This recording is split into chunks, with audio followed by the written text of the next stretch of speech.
On the outside, the Swift sports a sleek and modern design. Suzuki have introduced a new Horizon design line that wraps around the vehicle, creating a sense of motion. Rounded shoulder lines give it a sporty edge, while the iconic Suzuki badge proudly sits at the front of the bonnet. Lower headlight positions and L-shaped daytime running lights not only enhance visibility, but also add a touch of sophistication. And check out those clear rear tailgate lights. It's the Border Northeast Daily with Catherine Halleran. Local farmers are voicing their anger and disappointment after the Emergency Services and Volunteers Fund levy was passed in the Victorian Parliament on Friday. It will replace the current fire services property levy from July 1 and will see a hefty increase in rates. Talgano farmer Peter Starr says farmers are incredibly disappointed. I'm absolutely gutted and disgusted with this decision that's gone through. It's just another kick in the guts for Victorian farmers. The reality is that this fire service levy or emergency service fund, whatever they want to call it, some people are even calling it a land tax, it's coming from Victorian farmers, and it's just not fair. It should be something that the whole of Victoria pays. Meantime, Wodonga Mayor Michael Goebel says the onus is being put on councils to collect the levy from ratepayers. Wodonga Council is very disappointed this legislation went through. It's a disastrous piece of legislation that has a disproportionate impact on regional and rural communities, but particularly on our farmers that are doing it really tough in what is the worst drought in 100 years. So this Emergency Services Volunteer Fund is just an additional financial impulse on rural and regional communities. Disproportionate relative to metro. It's hitting a particular cohort of our community, being the farmers. $10 million is being dedicated to increasing walking and cycling infrastructure around schools. The changes will be delivered at 24 locations across the state, including Halleran and Corowa. New South Wales Roads Minister Jenny Aitchison says having a safe way to get to school will encourage children to be more active. Investing this money around our schools and in shared paths leading to schools, we're able to really help kids and their parents and carers get out walking and being active while keeping them safe. The first dusting of snow has fallen at Falls Creek over the weekend. The resort also fired up their snow guns for the first time this season ahead of the opening of the ski season next month. Police are investigating a single vehicle fatal crash in Wagga Randall early yesterday morning. Emergency services were notified a vehicle had left the road and struck a tree near the intersection of Katandra Main and Evans Roads before 6 a.m. The male driver died at the scene. Anyone who witnessed the crash or with dashcam footage is urged to contact Crime Stoppers. After it was revealed last week that Myrtleford residents could be getting water restrictions within the next few weeks if consumption levels don't change, North East Water have now said that other water storage levels across the North East are looking okay. John Day from North East Water says watering gardens contributes the most to water consumption. Look, everything's holding pretty well, but we are seeing that elevated levels of consumption at this time of the year. Myrtleford's not the only town. We're seeing elevated levels of consumption in Bright, Benalla, and some of those towns where people are still, as I say, watering lawns and trying to keep things alive outside because it's been so dry. So it's quite unusual. But yeah, majority of the storage is not looking at hitting trigger levels like Myrtleford is, but you don't get rain, that could change. And police conducted Operation What in the Wodonga area last week, targeting motor-powered push bikes, unregistered motorbikes and e-scooters that have raised concerns amongst locals. 21 offences were detected in total. This comes as a 34-year-old Wangaratta man was stopped by Highway Patrol yesterday for operating an e-scooter while intoxicated. The breath test result showed .218. Subsequently, the e-scooter was impounded, with the rider to receive a summons to attend court at a later date. A 23-year-old man has been arrested in Albury and charged with murder. The man, who is from Glenroy in Melbourne's north, was arrested yesterday afternoon. Victorian officers conducted a welfare check at a home in Glenroy in Victoria early Monday morning, where they discovered the body of a 28-year-old man. The accused is due to appear in Albury local court today. All eyes will be on Treasurer Jacqueline Symes today as the Victorian budget gets handed down. Funding for roads, hospital and CFA upgrades are a priority for Ovens Valley MP Tim McCurdy.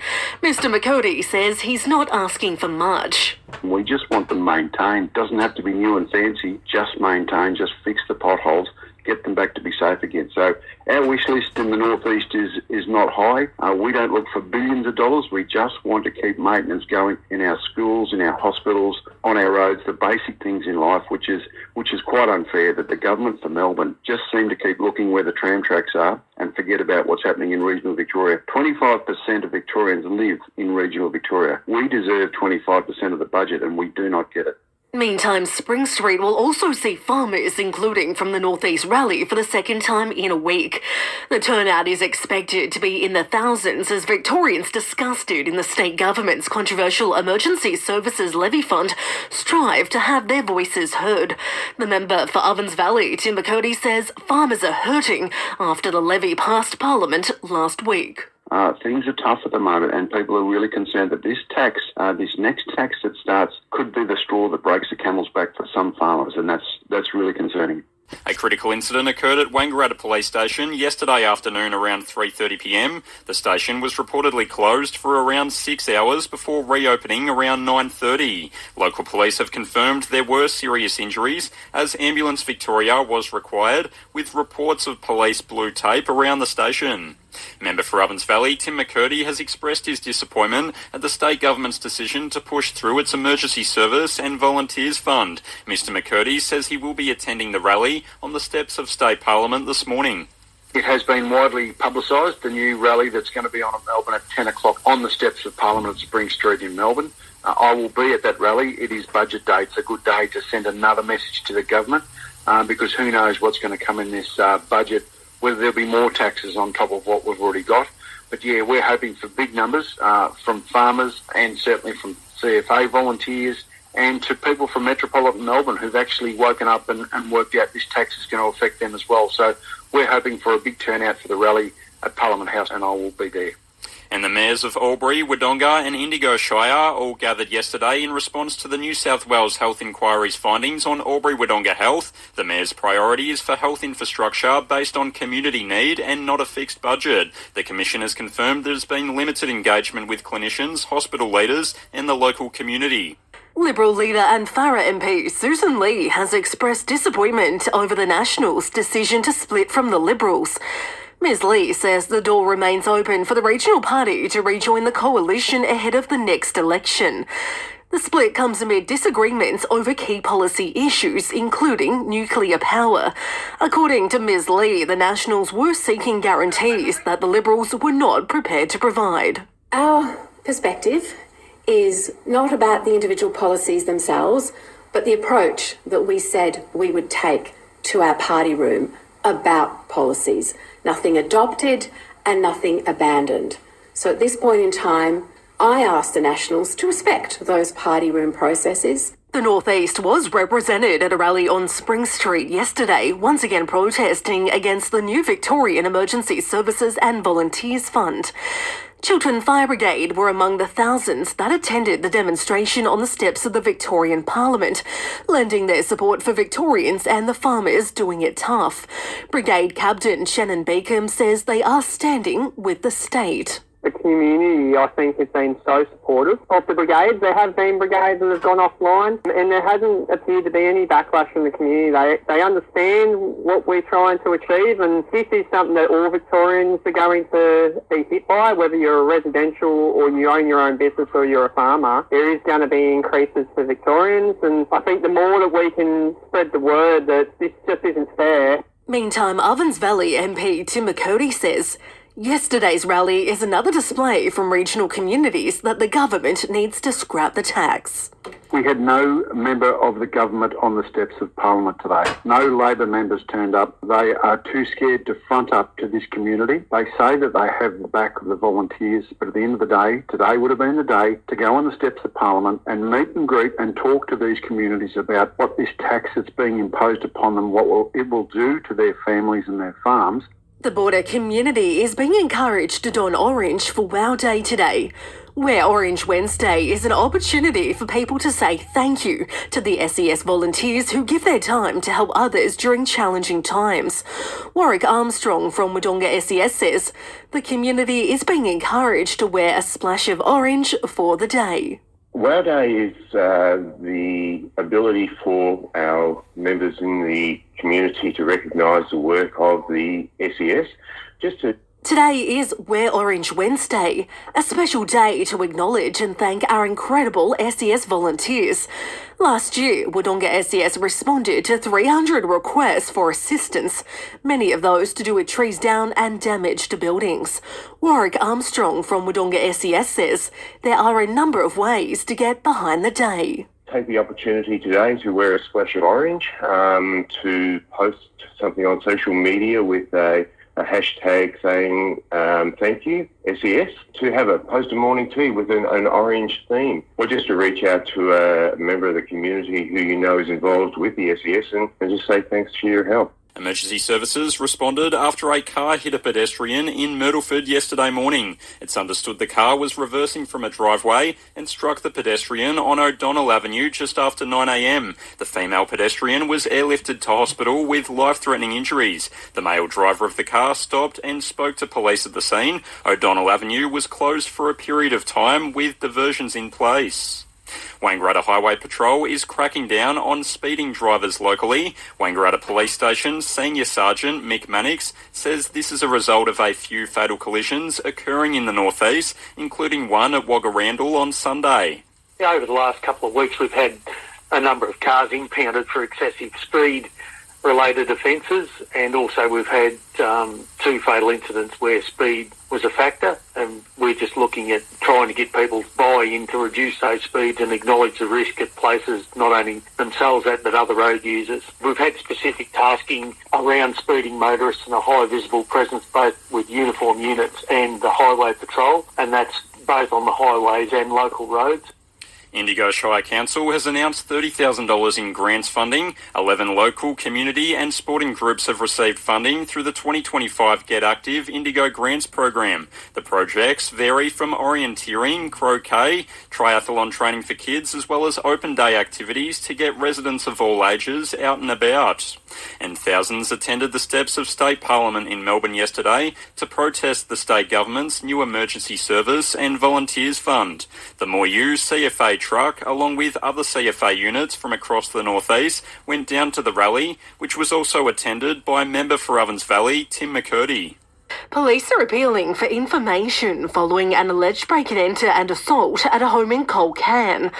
Officers were called to a home on Railway Parade around 7:30 on Tuesday night, following reports of a break-and-enter. They found a 75-year-old occupant with serious facial injuries. Police were told an unknown man allegedly forced entry into the home armed with an axe handle before assaulting the occupant and fleeing the scene. The 75-year-old was taken to Albury Hospital for further treatment. The man is described as being aged in his early 20s, wearing all black clothing and a black balaclava. Anyone with information is urged to contact Albury Police Station. Greater Hume Council is backing the $558 million redevelopment of the existing Albury Hospital site. Councillors voted unanimously in favour of the brownfield option at a meeting in Colcan last night. The decision makes Greater Hume the only council across the border region to not support a single-site greenfield hospital. Albury Wodonga Regional Food Share has this week launched its winter hunger relief appeal. Last month alone, they supported 50 new people, while nationally 36% of households are experiencing food insecurity. Albury Wodonga Regional Food Share CEO Katrina Pauly says, winter typically sees demand for support increase. There's so many people that are doing it tough, making ends meet, and in winter, the cost of just utilities just to keep us warm really puts so much extra pressure on us. And so people are choosing between the bills, the heater, the food, and it's challenging. To donate to the appeal, visit foodshare.org.au. Tawong Shire will again see its fire danger period extended for a further month, now due to end on June 23. It's now the only local government area in Victoria that has not seen restrictions lift. District 24 Acting Assistant Chief Fire Officer Brett Myers says the decision to extend restrictions was necessary to protect communities while dry conditions persist. It really is a concern. I certainly do encourage people to undertake a rain dance, because that would be the only thing that's going to change our landscape, unfortunately, and fire seasons are certainly becoming longer and longer each year. So it is concerning, so I really do encourage people to do their bit to reduce the risk and trying not to unnecessarily respond CFA volunteers to fires in situations where they could have potentially been avoided. Crime Stoppers Victoria and the TAC, with support from Victoria Police, have launched the Break the Habit campaign, urging drivers across the northeast to slow down.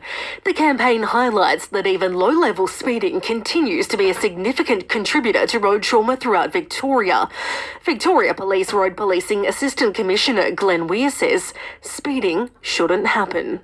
Most speeding-related trauma is caused by drivers who travel at just 10 kilometres over the speed limit. That's why enforcing these limits is absolutely critical in keeping our roads safe. If you stop to think about it, others who are sharing the roads with you would expect you to be complying with the speed limits. By choosing to speed, you're making a safety decision on their behalf, yet you probably don't even know their name.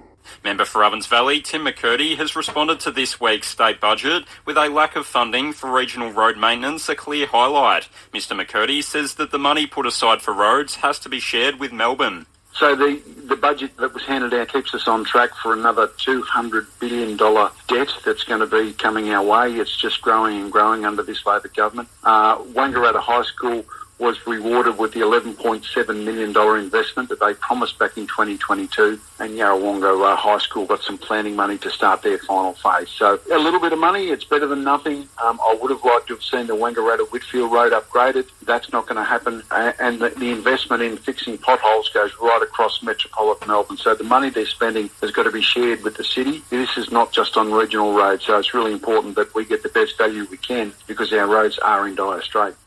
A rally is taking place this morning at Oxley against the proposed 576-hectare Meadow Creek solar farm site. Bobinawarra farmer and Meadow Creek spokesman John Conroy says there will be many heading along. Still trying to rally more support to get more objections. So far we've got 420 objections. We're having a rally today, starting at Oxley, and we're going to have guest speakers there, and then have a car, truck, tractor rally, and led by a horse and cart, I'm led to believe, around Oxley and back down the route to the proposed site, where there's going to be approximately 100 trucks a day passing through in their peak construction period. And North East Water are carrying out their Sisley Avenue water main replacement project in Wangaratta, with work starting from today. The project will replace an existing water main with 270 metres of new pipe. The works will also see Sisley Avenue closed in both directions at the railway line crossing, with detours in place along Swan Street and over the Green Street Bridge. Member for Ovens Valley, Tim McCurdy, has expressed his disappointment over this week's Victorian state budget. The local MP had called for upgrades to roads, more support for drought-affected communities and CFA upgrades. He says whilst it was a disappointing budget overall, the region did receive some good news. So for our region, the Wangaratta High School got funded, which it was supposed to be funded 2 years ago, then they pulled it back out again, but it's back in again. So that's $11.7 million for the Wangaratta High School, which I'm thrilled about. I've been advocating since 2014, since we got the last funding for that school, to get that last phase done. So I'm pretty excited about that, and certainly Yarrawonga have got some planning money to start planning for their final stage at the high school, the Peter 12 at Yarrawonga. So I'm very pleased about that. Resources from the Border Northeast have been deployed up north to assist the flood-affected parts of New South Wales. VRA members from Corowa, along with fire and rescue crews from the border, have joined forces to provide support. Border-based Paul Marshall is the current acting state operations manager for VRA Rescue New South Wales and says further resources from the region will be deployed. So now pushing as far as our friends across the river in Victoria.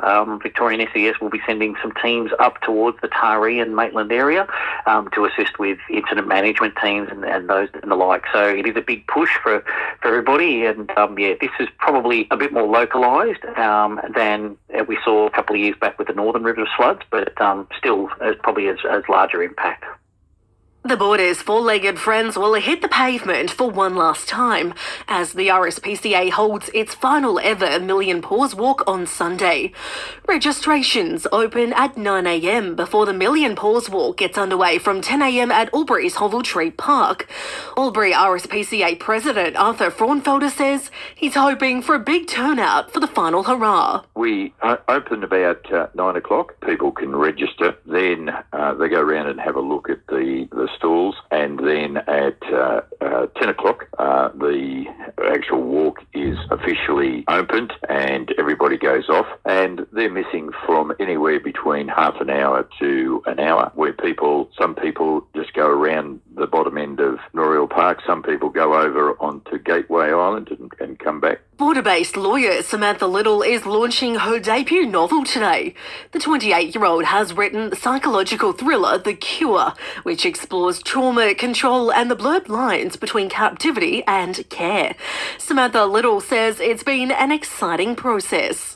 It's been a very long time in the making, and I'm very excited that it'll be released on Friday. It feels very surreal to me. And yes, we can get it locally, which is really exciting. Dimics in Albury have already got physical copies, which is fantastic. And then anyone can order it online pre-order, and then it'll officially be released on Friday. So I'm so excited to finally share it. I've been talking about it and going through the editing process and the publishing process for so long now. Wangaratta Crime Investigation Unit are appealing for public assistance following a burglary and deception in Wangaratta on Friday, May 16. Investigators have released images of a person who may be able to assist with their inquiries. It is believed the person was last seen riding west on Tone Road.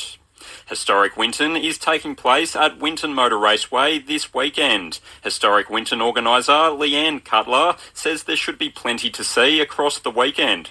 Well, about 240 cars racing from, say, the early 1920s all the way through to the early 1980s. So there's some real beauty, some road cars modified to race and some that have been built just for racing. Unfortunately, the motorbikes can't run this year, but it means there are more car races, and the weekend kicks off with a parade of Little Austin Sevens, because the Austin Seven Club run Historic Winton, but it's their 75th anniversary. So there'll be more parades of the display cars, and there will be paddocks full of displays.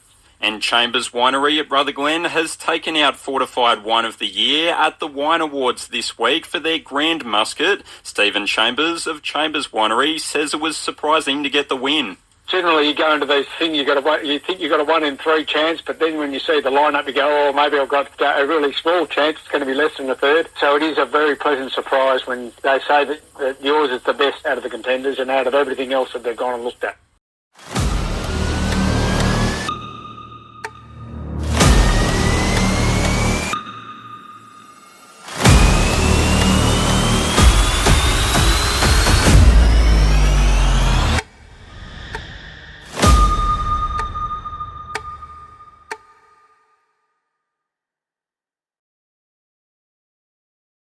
To sport, in the O&M footy, Coral Rutherglen couldn't overcome a slow start, falling to the Wodonga Bulldogs by 21 points.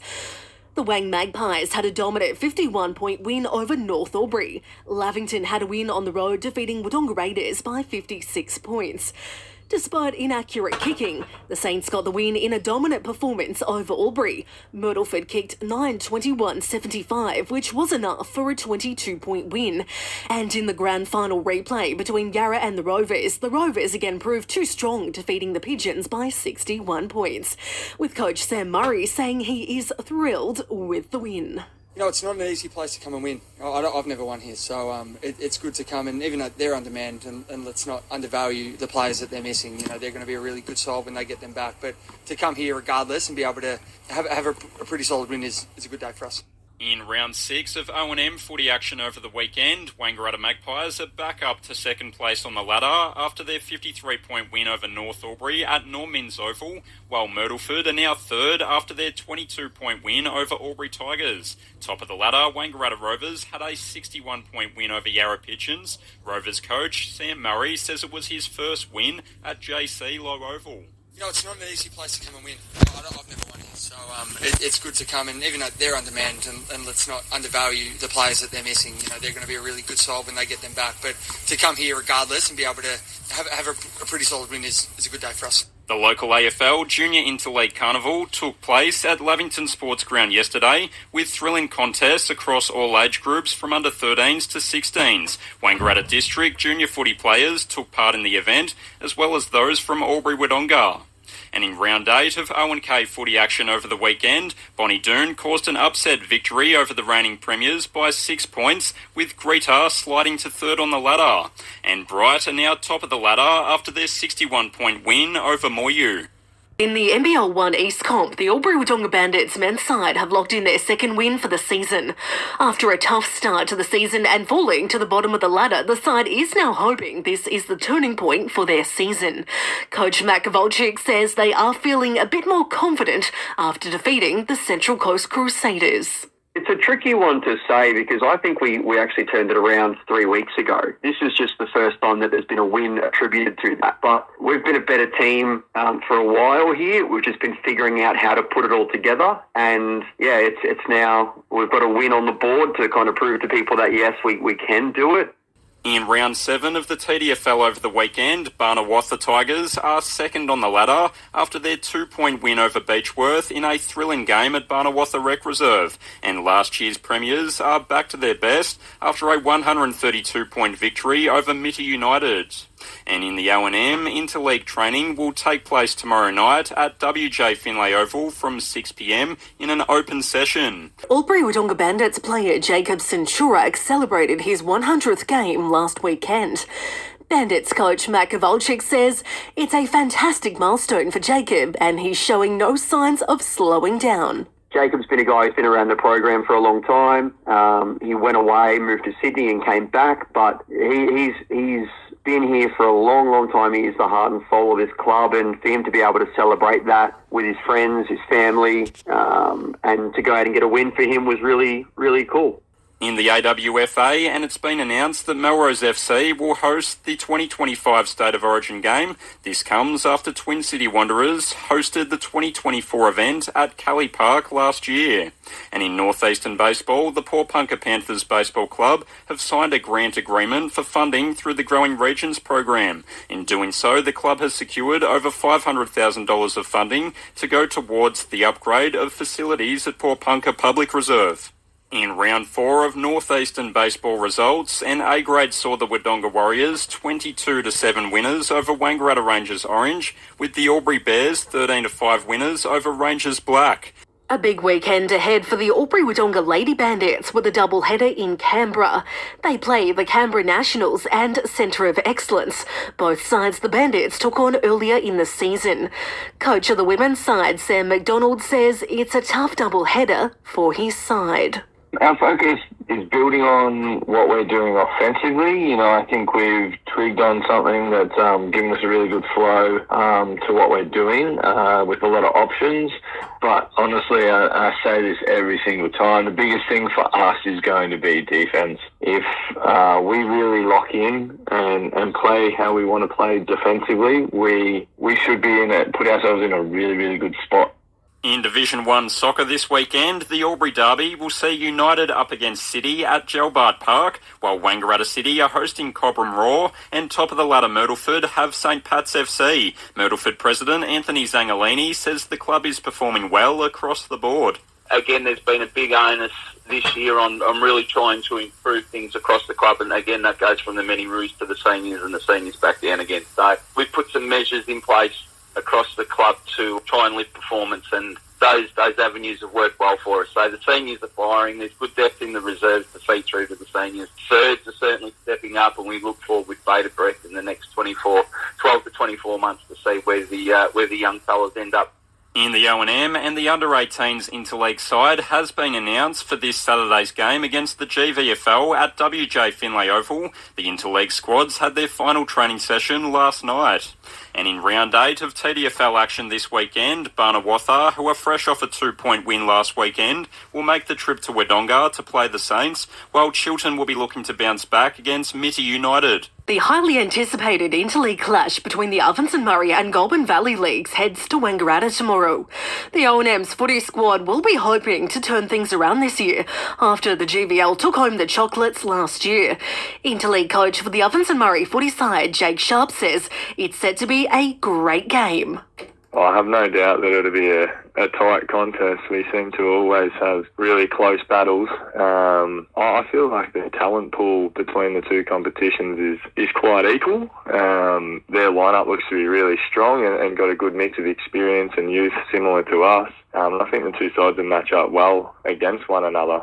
In round 9 of O&K footy action this weekend, the reigning premiers, Greetar, will be looking to bounce back as they take on the Hawks at North Wangaratta Reserve, while former AFL player Andrew Gaff will be putting on the red and black to play for Bonnie Doon as the Bombers host King Valley United. Bonnie Doon president Dave McMahon says Andrew will be involved in a sportsman's night after the game. This sportsman's night is free entry at the footy rooms, so after the game, around about 5:30, 6 o'clock, we'll go upstairs and do the awards presentation. We'll have a sportsman's night, which is generally just a discussion, and we'll raffle off a few items and people get a chance to talk and ask him questions. So there's no tickets needed. Just turn up at the door and we'll have a bar open and we'll have pizzas put on and it should be a great night. In the O&M, and the league is taking on the Goulburn Valley League tomorrow at WJ Finlay Oval in Wangaratta as part of their annual interleague clash. O&M interleague senior coach Jake Sharp says it should be a tight contest. I have no doubt that it'll be a tight contest. We seem to always have really close battles. I feel like the talent pool between the two competitions is quite equal. Their lineup looks to be really strong and got a good mix of experience and youth similar to us. I think the two sides will match up well against one another. And Northeast local Michelle Hill and the Australian Masters tennis team won both individual and team gold at the recent ITF World Champs in America.